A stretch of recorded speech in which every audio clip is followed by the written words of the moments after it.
Anita is deeply worried about Dani, which sends her to get answers from Bill. And Andre is back doing the tango with Ashley.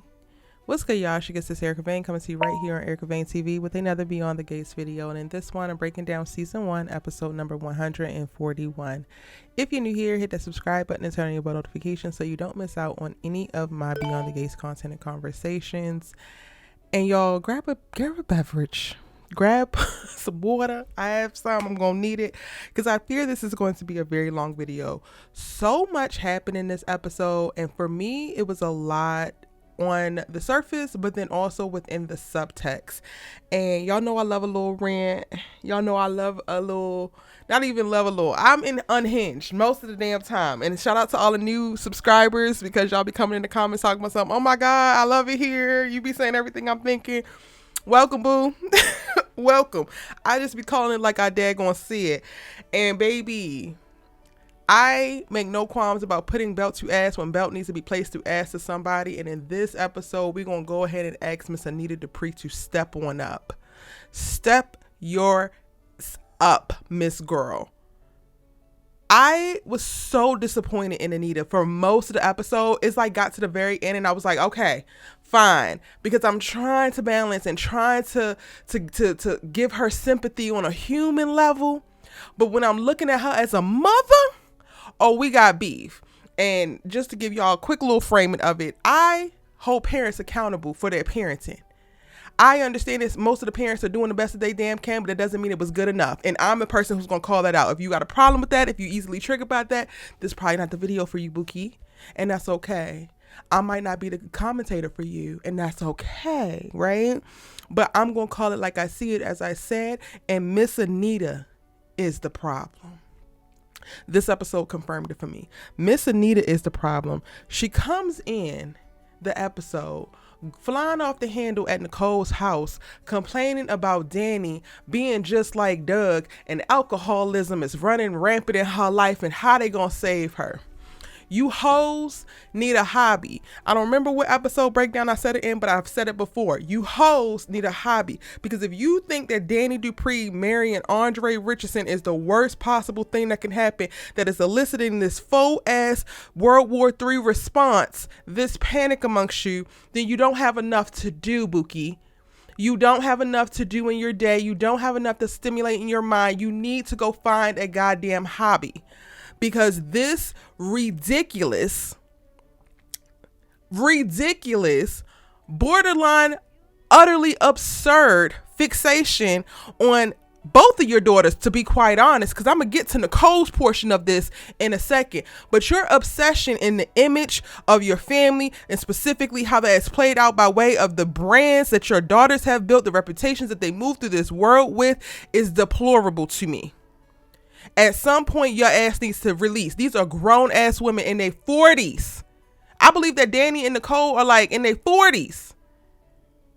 And you are still trying to puppeteer their lives and manage this and manage that. Granted, Dani shooting up a wedding is a problem. To me, Dani shooting at the wedding is way worse than this damn marriage. But you are responding way more worried in this moment than you were back then. And that is what befuddles me.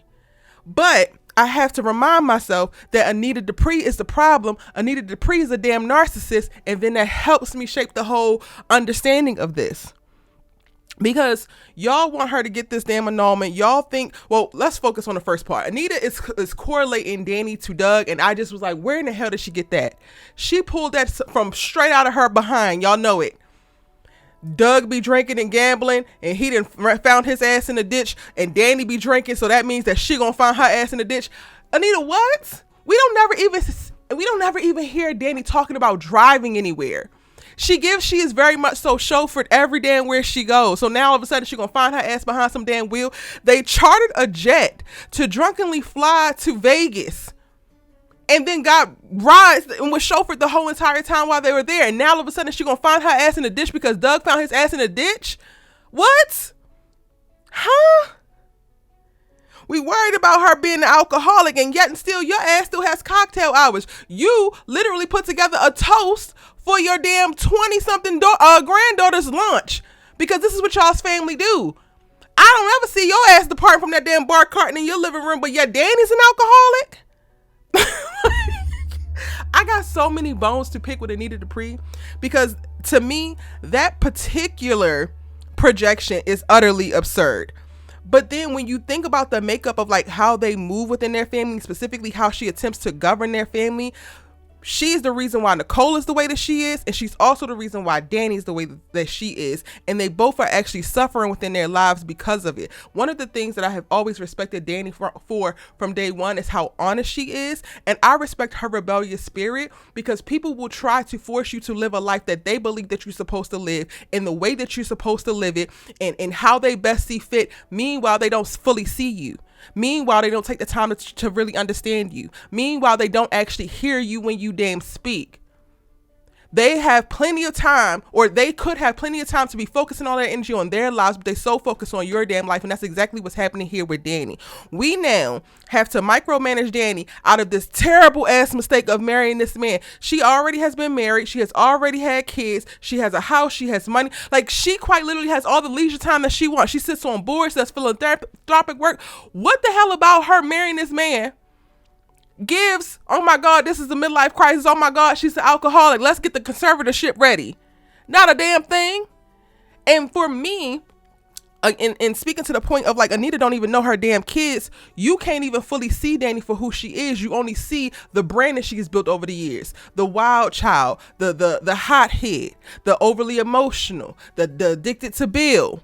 But you don't even take the time as a mother to try to understand what is behind all of those decisions, what is behind those emotions, what is behind the thoughts that have led to the decisions that you see play out, because you're more focused on the visual representation of it, the aesthetic that your family gives, and the reputation that y'all can uphold, than you are about actually having healthy, fully functioning adults operating within this world. Like, you don't give about your daughter actually being a fully actualized woman who has strong command of herself, of her values, of her life, and is living it in the way that she wants. You want her to live it the way that you want, because you want your life to look a certain way, and that is, she's a part of the puzzle. And this is where I call bullshit with the parents, because while you might birth some kids, while you might create a family, you don't own those kids. Children are not your property, parents, which means you don't get to exact your will over their lives in perpetuity. Anita literally started this off like, you owe me life. No, she don't. Because quiet as cat parents, none of these damn kids even asked to be here. Amen? Yes.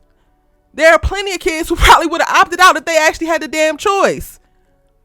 So, going back, because I'm about to get off track. Anita stressed for y'all so bad in this episode, and I was so disgusted with her, y'all. You don't fully see Dani, you don't fully respect Dani, and yet and still you expect Dani to behave in the ways that you want her to behave. And you are so hell-bent on the idea that this marriage is a mistake, this boy is a mistake, and it was fine when she was just frolicking. Meanwhile, Dani and Andre, y'all, when I really ran it back, and I literally had to pull out my little notepad, I had to jot some things down, I had to count up the damn scorecard, because Dani and Andre are running right now as the number 2 couple in Fairmont Crest. Shocker. I know they're literally running as the number 2 couple. Honestly, number 1 is Naomi and Jacob. I'm not even gonna hold y'all. That just is what it is. None of y'all gonna be able to debate me on it. Whether you like Jacob, whether you like Naomi, or whether you don't like neither, you still cannot say that they're not the number 1 couple by way of health, aesthetic. Like, overall, they are the number 1 couple. But behind them, I would literally offer up Dani and Andre. And honestly, what's driving me to give that particular thought is because they are one of the most honest couples. Whether we like it or not, whether we cringe or not, at some of the things that they reveal and how they actually speak, they honest with each other. They are 100% honest with each other. Dani knows where Andre stands when it comes to Ashley. Andre know where Dani stands when it comes to Bill, and then they also know where each other stands for each other. In a sea full of people who are lying, scheming, and smiling to make something work, and in a sea of also failed relationships, to me, they stand up as one of the beacons of light of actual truth. Because regardless of that, that's the foundation of their relationships. They're not actually lying to one another just because they like hunching on one another. But right behind the honesty is the great sexual chemistry. Right behind this great sexual chemistry is the trust that Andre has been able to develop with Dani, so where she could actually be helped out of her darkest times by this man, as she spoke to Anita about. All of which, Anita, you don't know nothing about, because you are so focused on fixing your daughter out of some of the dark times versus getting down there and with her and sitting with her and helping her through those times. Out of everything, I feel like Anita sees her kids as projects that she's going to never stop being done working on, and yet she's not actually in the project working with them, living with them, seeing them, and then responding to who they are versus who she actually wants them to be. And I can't actually respect it. Going back to my little list of the rankings, y'all. So Andre and Dani, they number 2 in Fairmont Crest.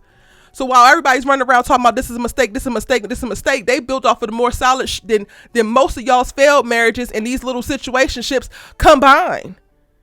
Nicole, Ted lied to you. You didn't even have a foundation of trust within your 30-year marriage.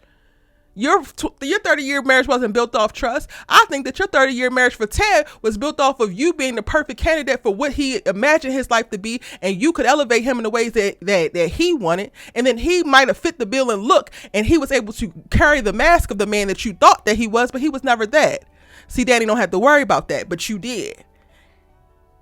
And then also Carlton, your next thing. Carlton is willing to end or act like it never even happened. I don't know the deal. Until Carlton confirms that he's actually Ted's best friend, I'm not going to stick too hard on that, because I know a lot of y'all are dragging it in reference to that.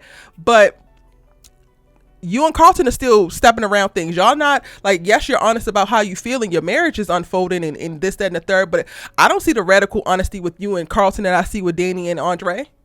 So you ain't even beating her and him, and yet they a problem. Anita and Vernon, step y'all asses on up, because you want to present yourself as the pinnacle of healthy relationships, and you want to present yourself as the pinnacle of matriarch and patriarch and how to lead. Meanwhile, Vernon's ass is wayward, and not in reference to stepping out on her, but he makes terrible ass decisions that get the family in all types of mess. And then he's also kept things from you as well. We've seen that happen when you was practicing with the damn articulates, and he was keeping all the stuff that was unfolding around Martin from you, and yet still you want to claim that y'all so perfect. Again, I default to the fact of you and Vernon don't have the same amount of radical honesty that Dani and Andre have. They still winning over y'all, but y'all don't hear me though. Doug and Vanessa, do I have to run they whole facts, y'all? Doug, rest in peace, sir, but do I have to run they whole facts? Y'all ain't beating Dani and Andre. Bill and Hayley. Bill is putting on a mask to pretend for whatever reason within this stupid ass marriage that he decided to get himself in. He wouldn't know radical honesty if it slapped him in the damn forehead in that damn office of his that Hayley can't seem to leave, and while she not doing no damn work. But y'all want me to believe that Dani and Andre is a mistake? And this is crazy work, because the way that I was just on Andre's head 30 episodes ago, the way that I was so disgusted in Andre 30 episodes ago, and now look, Anita Dupree got me going to bat for Andre Richardson when I don't even bang with him like that.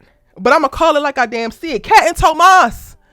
Everybody, including your beady-headed ass Anita, has been advocating for Kat to run after this goofy ass loser of a man in Tomas.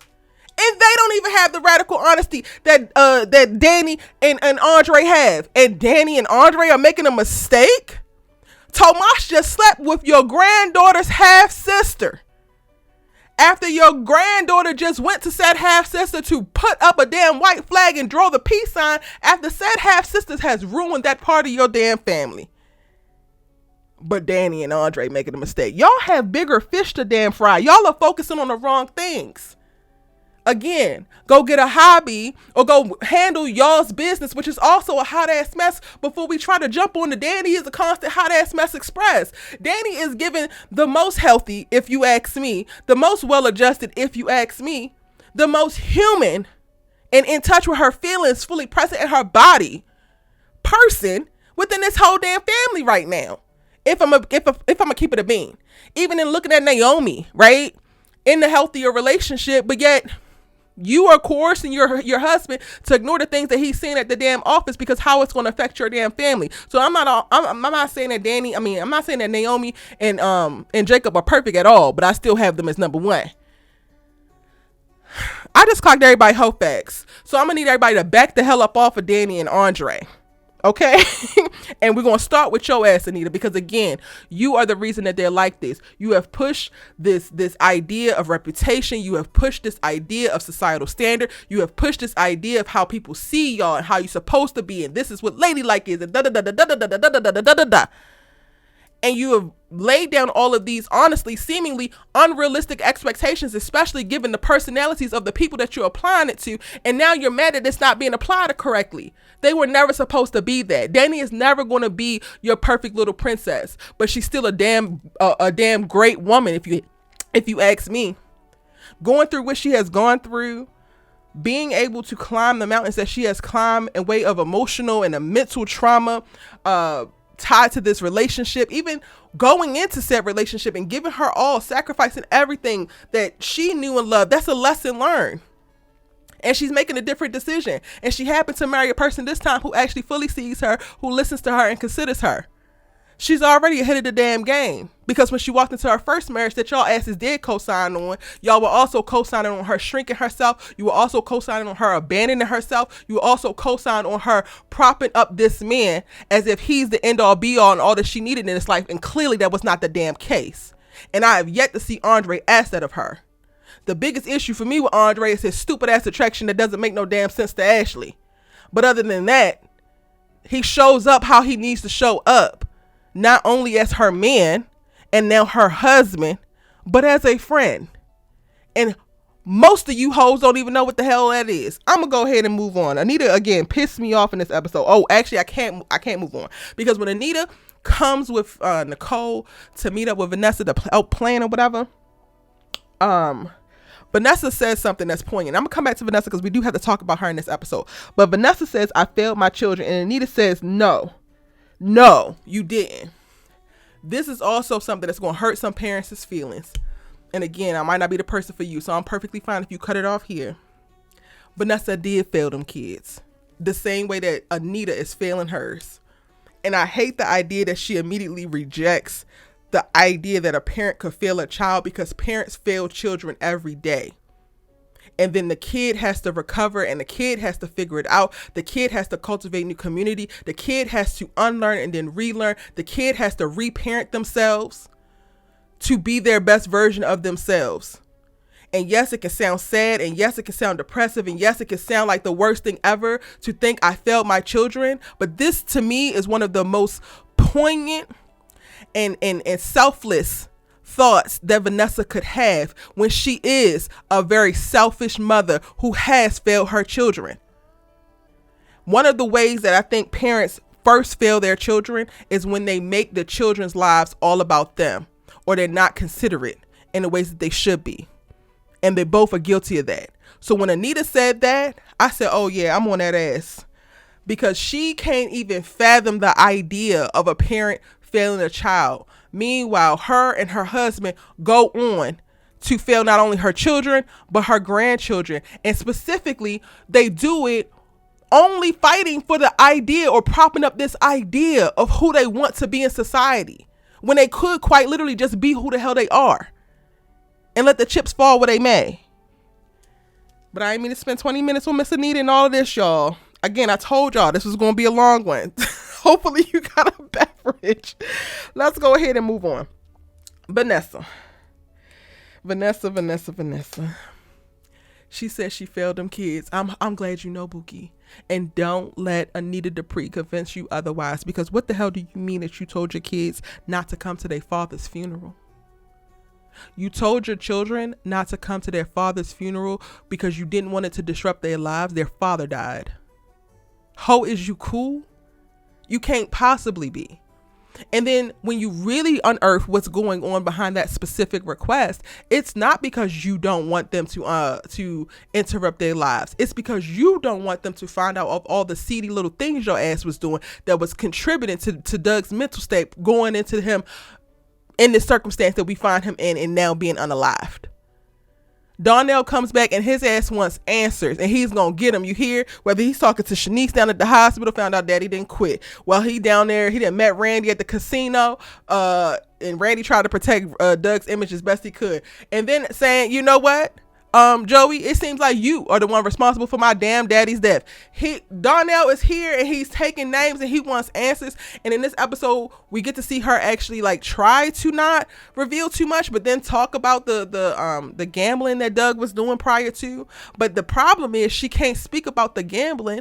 She can't speak about the drinking without also speaking about how she ties into it. And just wait till your twin boy, who you told not to come to the damn daddy's funeral, finds out that in addition to you sleeping with the man who owned the casino that your father was getting drunk and giving all y'all's money away at, but also you was hiring escorts. Wait till he finds out that y'all keep their asses away at school because mama wants to trollop about in the affluent ass community on every person of color peen she can find. Yeah, let's go back to the trainer. What is his name? I don't even know his name. I'm not gonna say it because the trainer dude. Yeah, until she randomly decided Joey was now gonna be the pinnacle. I can't. The idea of Vanessa as a mother is terrible, and like even seeing her in the scenes with Darnell, I'm like, wow. I could only imagine the backstory of what motherhood looked like with you. You did fail these children. So the moment that came out of her mouth, I said, yes, you did. And that's why I got whiplash when Anita said, no, you did. And I get in the moment that, you try to cheer somebody up because they down and it's sad and you want people to feel better about themselves. But I don't believe that Anita said that to be nice. I felt like Anita said that because she truly believes that. And that's why I was on her ass. Because it's one thing to say something to pacify somebody in the moment, and it's another thing to say something to mean it. And Anita meant that. When clearly Vanessa is the prototype for failing your children. Moving on. We are seeing Anita have the conversation with Dani because she pushes back, and she's probably the only one that pushes back. I'm going to need you to push back more, Nicole. If you're going to break your ass out of this era that you in right now around well-to-do-ness and constriction and figure out who the hell your ass is post-Ted, you're going to need to start putting up a little bit more rebellious spirit as well. But anyway, Dani, with her rebellious spirit, is annoyed that Anita comes in and basically throws Andre's asses out, and then we wind up seeing them have a conversation because she's inquiring. She's like, Dani, you're an alcoholic and da-da-da-da-da. Ma'am, I'm not no damn alcoholic. I was worried about Bill because Hayley said this and this and this. And then it comes to Dani admitting that she's addicted to Bill. I struggle with this, y'all. I'm not even gonna hold you. Because do I think that Dani is addicted to Bill? No, I don't. And I'm pausing because I'm thinking about it. And on the surface, I don't believe that. But then I'm like, okay, when you're in love with somebody, is that an addiction? I don't know if I consider those two the same damn things. I think that Bill stirred up a bunch of great nostalgia in being her rock while Chelsea was missing. And it was very easy for her to go back to that place because they did have great times and she did sacrifice so much. But I do feel like Dani has progressed in her process of decoupling with Bill, and we're seeing growth. We're seeing her be able to erect boundaries. We're seeing her be able to hold herself together, even with the swoon worthy moments of him pulling her in for great hugs and saying all of the right things. So I don't actually believe her to be addicted to Bill. I think that she was deeply hurt because she thought that whether they were gonna get back into a romantic relationship or not, I don't think that was on her mind. I think that she really was hoping to get to a place to be able to operate as a family with their two girls, and Hayley robbed them of that. That is actually on Bill, and I don't think that it's wrong for Dani to be hurt and affected by it. And yes, she might have had a knee-jerk reaction to go and marry her romp partner, but in addition to being her great sex partner, Andre has been the person, to her point of what she sold to Anita in this episode. He's been here, he's seen her, he's listened to her, he knows more about her than anybody else in this season of her life, because he's been there for all of it. And he didn't run. He didn't let her push him away. He just was there. And again, this is a very erratic decision. It's not the most conventional decision, but I am the more that we sit with it, the more the episodes that go by, the more we're seeing Andre and Dani together and them continuing to talk and be honest with one another, the more I'm like, this is not the worst thing that could happen. It quite literally is not. And honestly, how many of the things that have happened in your life, canon events or like big moments, big pivots, wild decisions, risk that you take become the thing that spark the other thing, right? And if for nothing else, even if Dani and Andre are not supposed to be married or not supposed to stay together, I don't think that they're going to hurt one another in the ways that we're seeing other couples hurt each other so far within the show. And I think that this is going to be the thing that sparks both of them to move romantically, whether it's closer together and to stay together or to go for what they want and to be honest about it, which is what we're seeing by the end of the episode when Dani's kissing Bill and the whole little stupid back and forth from Andre and Ashley. I hate it, but whatever. But again, all of that for me with the additional context is giving less of a mistake and more of like something that needs to happen because it's a part of the damn process of her healing. To me, I've watched a Dani who has progressively gotten better, but they are literally pushing this narrative all episode. Anita is doing it, and then doing it back and forth with Nicole, that Dani is getting progressively worse, and that's just not the case. So no, I don't think that Dani is addicted to Bill. Do y'all? Please tell me in the comment section down below if you still here this far into the video. And I want to make this a part 2, but I'm not going to do it. We just going to keep it pushing. I told y'all this was going to be long because I had so much to say. This is crazy. This is absolutely crazy. Oh, I wrote this down, but I did make this point when I was talking about Anita.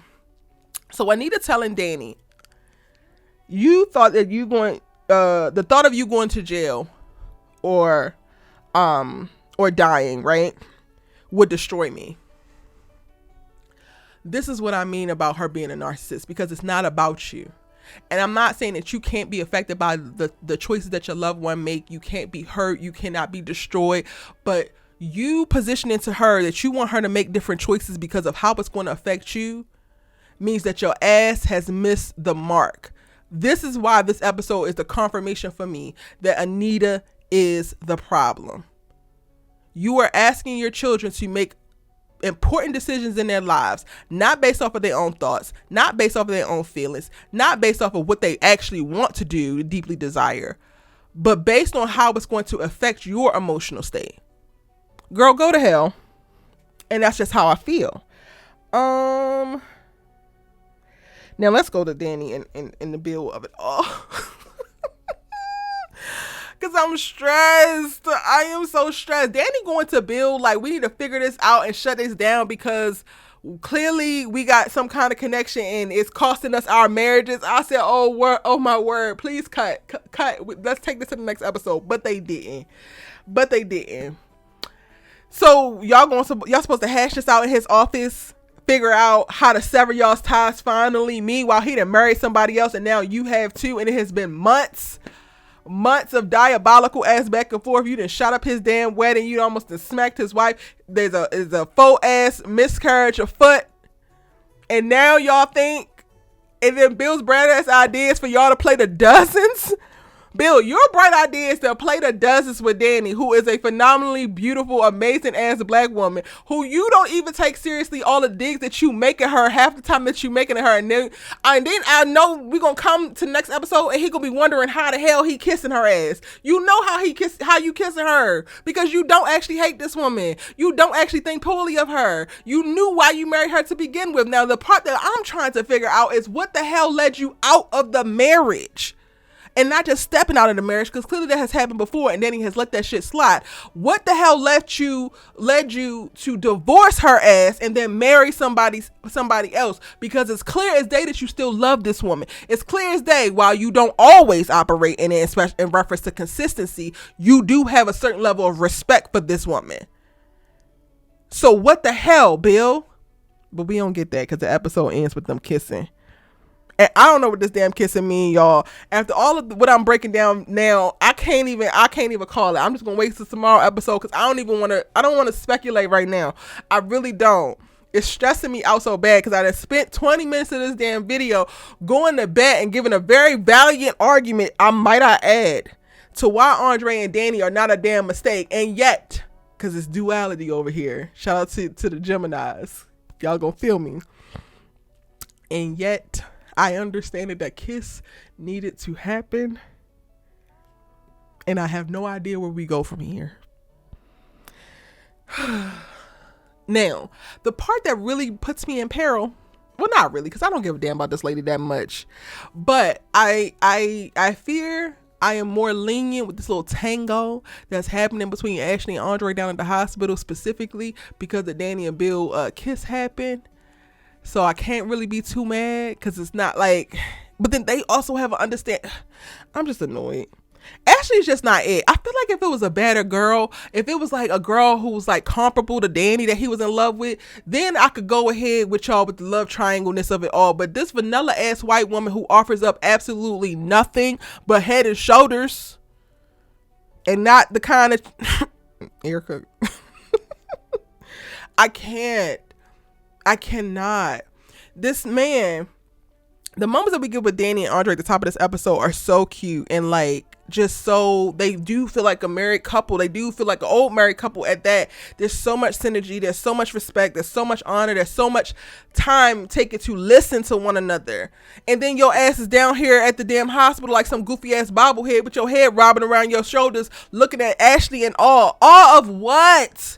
She's regular. She's regular as you get to hold Dani Dupree, and then you get your ass out of her multi-million-dollar mansion after holding this meteorite of a woman, this supernova of a woman, take your ass down to the hospital where people are dying and or harmed and hurt to look at this vanilla ass white woman. You're looking at Wonder Bread and then you're holding it like it's a goddamn gold pebble. I don't understand, Andre. I really don't. But I don't fault you for it, I guess, because Dani's over there figuring out what the hell's going on with her attraction to Bill. So whatever. But I'm just tired of seeing it. They needed to give Andre another like more comparable ass love interest, because there's nothing about Ashley that's appealing.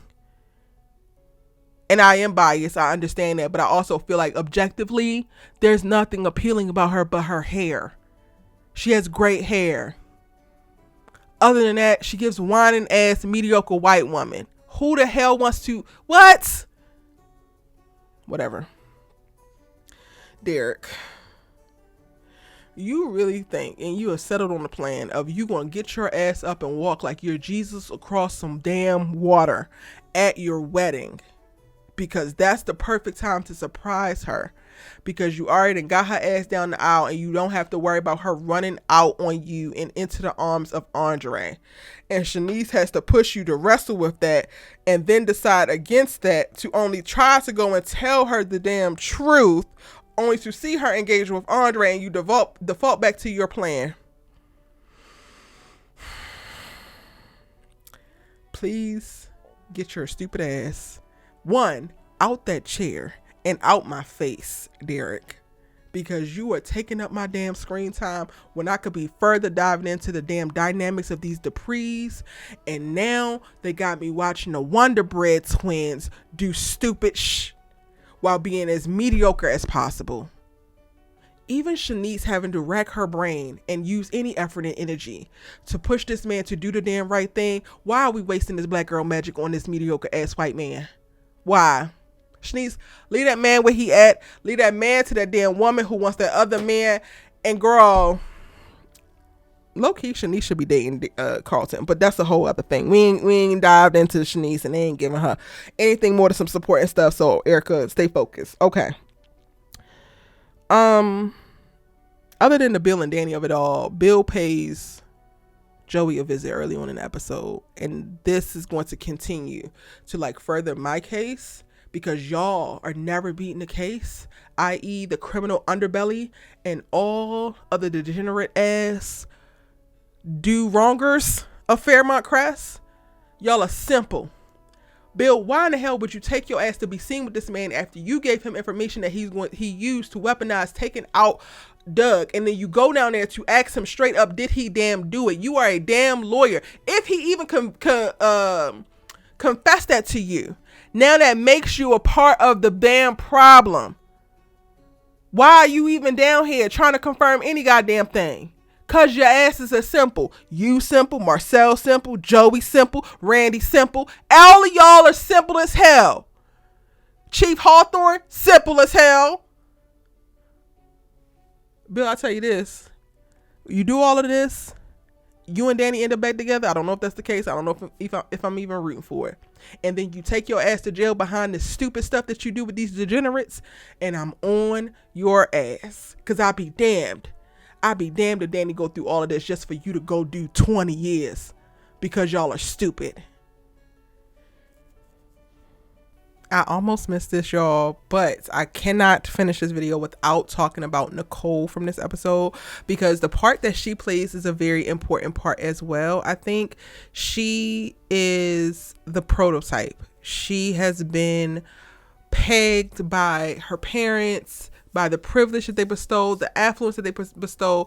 She is the one that kind of does it right, and the one that Dani is constantly being compared to, right?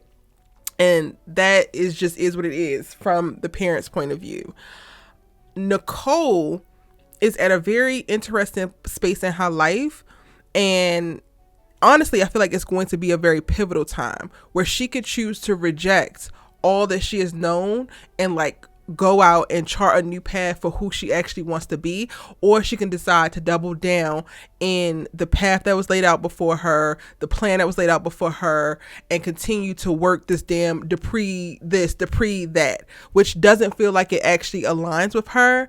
And that's what I feel like I'm watching play out with Nicole in this episode, whether it's her, you know, playing into Anita's whole, this is terrible, Dani's an alcoholic, blah, blah, blah, blah, blah, or it's her in the back and forth with Andre. Now, when I say her with the back and forth with Andre, I do think that she still cares deeply for him as a nephew, but because she's in a tough spot with his uncle, and because she's in a interesting spot being the eldest daughter, and to have a mother like Anita who is not removing her from the criticism that she has for Dani and is actively involving Nicole, which she probably has her entire life, with the fixing of the family by way of this other mistake that Dani has made, it puts her in a very compromising position, because I do think that Nicole also harbors a little bit of feelings of jealousy for Dani, and it's not jealousy of like she wishes the worst for Dani or she just hates Dani. I don't think that that's the case at all. I think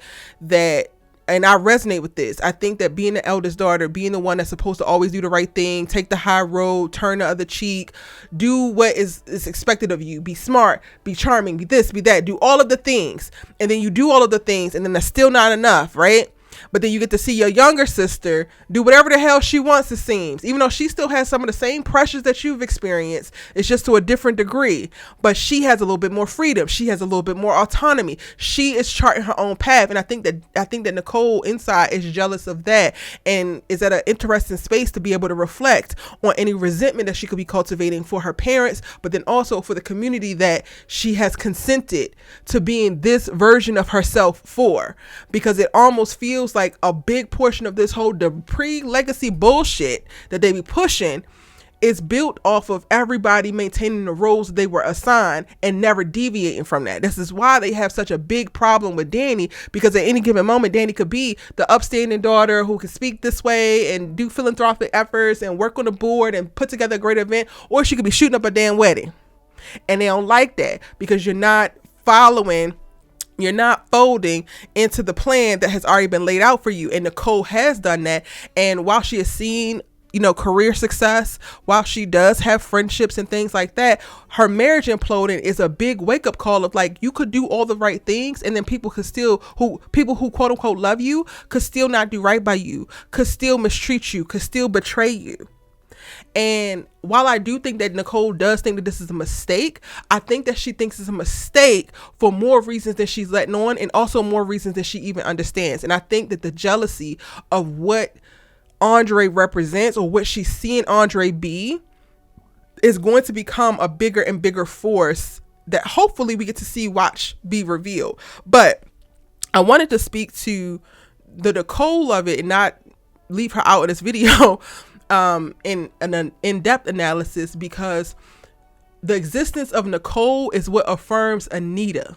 Anita thinks that she's a great mom because of Nicole, because she has the perfect daughter in Nicole. And it's going to take, I think, for Nicole to break and for Nicole to rebel and Nicole to reject all of this stuff that has been projected on both of the daughters, for Anita to really start to see the error in her ways, and then either of the daughters and or both to start to chart a path to true happiness and true grounding. At the place that we're at right now, I'm not sure. Like, I'm proud that Nicole is rebounding. I'm happy that she is, you know, finding confidence again and not blaming herself for the end of her marriage. I don't know what the choice of dating Carlton is going to look like or what it means. I haven't figured out yet if this could be an action that we can chart over on the side of like her doing what is expected of her, or her, this is a rebellious type thing. Because for me, on the surface, you are dating Bill's business partner and quote unquote best friend, to be confirmed by Carlton, because we have not heard him say that yet. That to me seems just as salacious as Dani dating a man 10 years her junior. Maybe not marrying a man 10 years her junior, but when she was dating him, you're now dating your soon-to-be ex-husband's business partner and best friend. Still salacious. And for the initial thought that I have is like, you're doing that, one, because you might actually like Carlton, because I do believe it's a genuine thing, and I'll only root against it if it's not a genuine thing, because I personally believe that she don't owe Ted nothing. Nada. Society-wise, I get that it's frowned upon, but she don't owe that man loyalty that he couldn't even give her throughout the duration of their damn marriage. But to me, on the surface, it feels like the Carlton decision feels more like a Dani-esque decision, which is her starting to dip her toes and going against the grain, which I think she needs to do.